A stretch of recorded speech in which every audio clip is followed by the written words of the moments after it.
So we have two lessons this morning about calling. And the first lesson is Samuel being called by God into a service. Not very happy service. He has to tell Eli bad news is coming. But that begins Samuel's work for God in ancient Israel. Now in the gospel, some people would think this is a calling of Nathaniel. I think there's something else going on here. It's a calling out of Nathaniel. It's calling Nathaniel out beyond his bias and his prejudice that leads to negativity. Can anything good come out of Nazareth? Can anything good come from the Caucasian race? Can anything good come from Africans? Can anything good come from Asians? Hey guys, can anything good be done by women? Christ is calling Nathaniel out from that kind of prejudice and bias. Christ, in the initial call to you and me, is doing the same.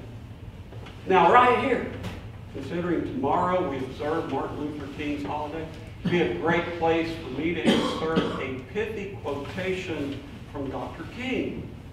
I thought about that, but I thought I'd read something else. Something that illustrates the world that Dr. King helped to shape. The world that his answer to his call was able to come into being. And it's from Sam Palmisano. Anybody heard of this guy? Some of you have, because you know about IBM. He's the CEO of IBM. This is a paper. It's from a paper he delivered called A Smarter Planet, the Next Leadership Agenda. And it was presented to the Council on Foreign Relations annual meeting here in New York, November the 6th, 2008. Here's what he said. These collective realizations have reminded us that we are all now connected, economically, technically, and socially. But we're also learning that being connected is not sufficient. Yes, the world continues to get flatter, and yes, it continues to get smaller and more interconnected, but something is happening that holds even greater potential. In a word, our planet is becoming smarter. What this means is that the digital and physical infrastructures of the world are converging. Indeed, almost anything, any person, any object, and process, or any service for any organization, large or small, can become digitally aware and networked. But there is another reason we will make our companies, institutions, and industry smarter, because we must. Not just as moments of widespread shock, but integrated into our day-to-day operations. These mundane processes of business, government, and life are not smart enough to be sustainable.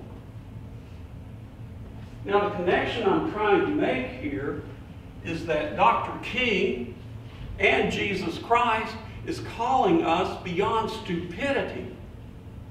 It's stupid to be misogynist. It's like being a right-handed person and cutting off my right hand. I'm going to flail around with my left. It's stupid to be racist. Again, I'm cutting off my right hand. If I try to say, just because you're different, well, I'm not connected to you. It's stupid to say, oh, you're a Muslim? You're a Jew? Oh, sorry, can't be a part of our group. We're not connected to you at all because you don't know the one. Again, I end up in a place of stupidity when I do that. Now here's the real blessing of Dr. Martin Luther King. He did not reveal our stupidity. Stupidity means that we cannot learn. We can't grow beyond the place where we are. And Dr. King had great hope for humanity. And he knew that we had within us the potential that Sam Palmisano sings, Palmisano, however you pronounce his name. He knows we have that potential. Dr. King does. But he knows and he knew that we could only reach that potential when we step beyond the ignorance of prejudice and into the wisdom and smartness of recognizing that when I see another human being, I'm looking upon the very image of God. That's what Scripture says. And when I look upon that image of God, then I'm called to respect and to love that person as much as I love God and love myself. It is a smarter world we're living in. Just read in the paper this morning or online about a lot of stress going on in the state of Israel right now over, you know what? Not the Palestinians, the role of women in society. There's a very big group that wants to completely segregate women from society. Can't talk on a stage. Can't do any presentations to mixed audiences. Men, you can't even look directly at another woman. The only person you look directly at is your wife. You know, I don't mean to be disrespectful, but that's stupid. The Taliban do the same thing. There's Christian groups that do the same thing. It's stupidity if we're stuck in that place. But thank God Christ calls you out, calls me out, and through people like Dr. King inspires us with the hope and the wisdom to recognize we aren't stupid people. We move beyond our ignorance, and we are making the world a much smarter place.